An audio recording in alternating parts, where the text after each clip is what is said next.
थोड़ी देर पहले ही अभी केंद्र सरकार की तरफ से सभी लोगों ने 2 मिनट का मौन धारण किया था। आप तस्वीर देख सकते हैं इसमें।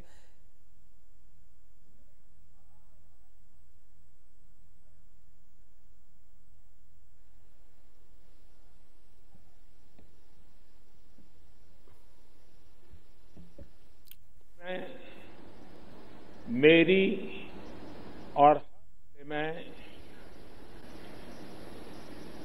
पुलवामा के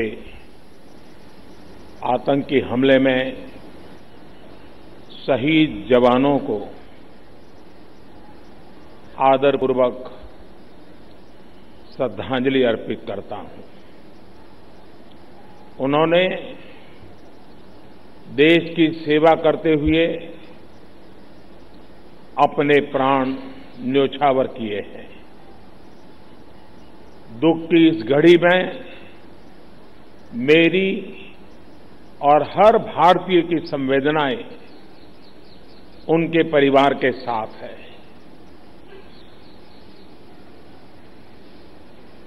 इस हमले की वजह से देश में जितना आक्रोश है, लोगों का खून खौल रहा है, ये मैं भली भांति समझ पा रहा हूं। इस समय जो देश की अपेक्षाएं हैं, कुछ कर गुजरने की भावनाएं हैं, वो भी स्वाभाविक है। हमारे सुरक्षा बलों को पूर्ण स्वतंत्रता दे दी गई है।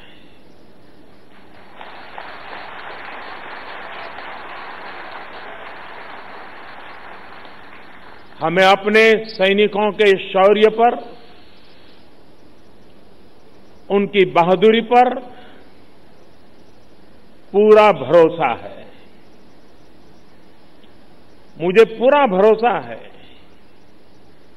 कि देशभक्ति के रंग में रंगे लोग सही जानकारियां भी हमारी एजेंसियों तक पहुंचाएंगे, ताकि आतंक को कुचलने में हमारी लड़ाई और तेज हो सके। मैं आतंकी संगठनों को और उनके सरपरस्तों को कहना चाहता हूं कि वे बहुत बड़ी गलती कर चुके हैं। बहुत बड़ी कीमत उनको चुकानी पड़ेगी।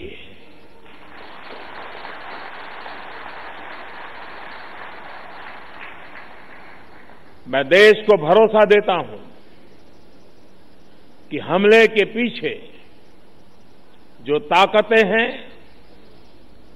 इस हमले के पीछे जो भी गुनहगार हैं,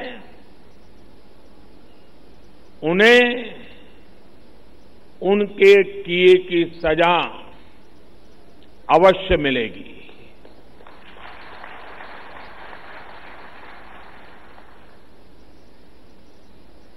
जो हमारी आलोचना कर रहे हैं, उनकी भावनाओं का भी मैं आदर करता हूं। उनकी भावनाओं को मैं भी समझ पाता हूं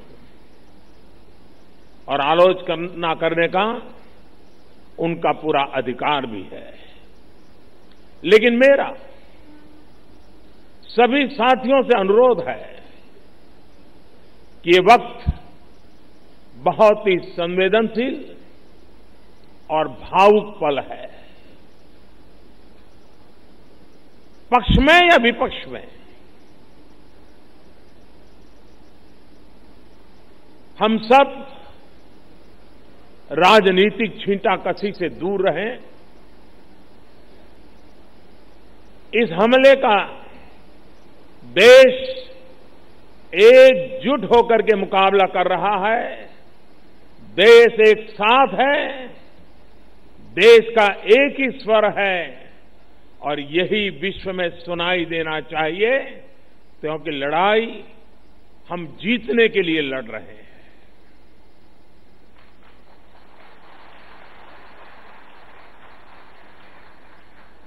पूरे विश्व में अलग थलग पड़ चुका हमारा पड़ोसी देश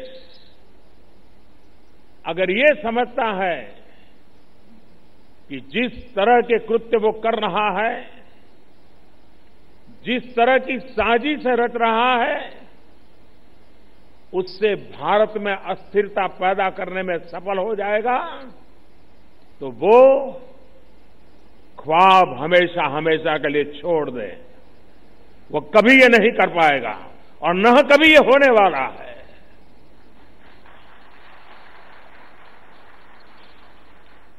इस समय बड़ी आर्थिक बहाली के दौर से गुजर रहे हमारे पड़ोसी देश को ये भी लगता है वो ऐसी तबाही मचाकर भारत को बदहाल कर सकता है,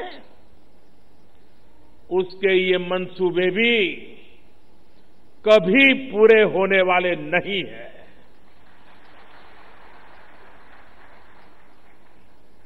वक्त ने सिद्ध कर दिया है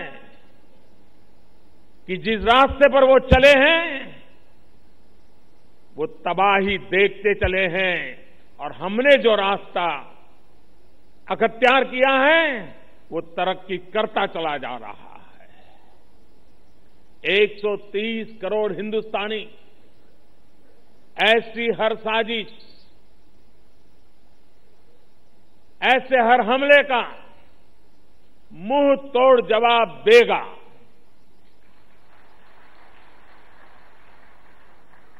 कई बड़ों देशों ने बहुत ही सख्त शब्दों में इस आतंकी हमले की निंदा की है और भारत के साथ खड़े होने की, भारत को समर्थन की भावना जताई है। मैं उन सभी देशों का आभारी हूं और सभी से आह्वान करता हूं कि आतंकवाद के खिलाफ सभी मानवतावादी शक्तियों को एक होकर के लड़ना ही होगा। मानवतावादी शक्तियों ने एक होकर के आतंकवाद को परास्त करना ही होगा। आतंक से लड़ने के लिए जब सभी देश एक मत, एक स्वर, एक दिशा से चलेंगे तो आतंकवाद कुछ पल से ज्यादा नहीं टिक सकता है। साथियों, पुलवामा हमले के बाद अभी मनस्थिति और माहौल दुख के साथ आक्रोश से भरा हुआ है। ऐसे हमलों का देश डटकर मुकाबला करेगा, यह देश रुकने वाला नहीं है। हमारे वीर शहीदों ने अपने प्राण की आहुति दी है और देश के लिए मर मिटने वाला हर शहीद दो सपनों के लिए जिंदगी लगाता है। पहला, देश की सुरक्षा, दूसरा, देश की समृद्धि। मैं सभी वीर शहीदों को उनकी आत्मा को नमन करते हुए, उनके आशीर्वाद लेते हुए मैं फिर एक बार विश्वास जताता हूं कि जिन दो सपनों को लेकर के उन्होंने जीवन को आहूत किया है, उन सपनों को पूरा करने के लिए हम जीवन का पल पल खपा देंगे।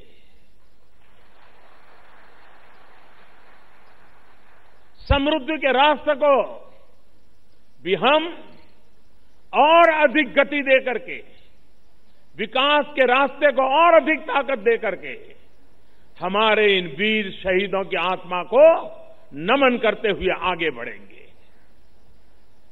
और उसी सिलसिले में मैं वंदे भारत एक्सप्रेस के कॉन्सेप्ट और डिजाइन से लेकर इसको जमीन पर उतारने वाले हर इंजीनियर, हर कामगार का आभार व्यक्त करता हूं। चेन्नई में बनी ये ट्रेन दिल्ली से काशी के बीच पहला सफर करने वाली है। यही एक भारत श्रेष्ठ भारत की सच्ची ताकत है, वंदे भारत एक्सप्रेस की ताकत है। साथियों, बीते 4.5 वर्षों में हमने भारतीय रेल की स्थिति को बहुत ईमानदारी के साथ, बहुत परिश्रम के साथ बदलने का प्रयास किया है। वंदे भारत एक्सप्रेस उन कार्यों की ही एक झलक है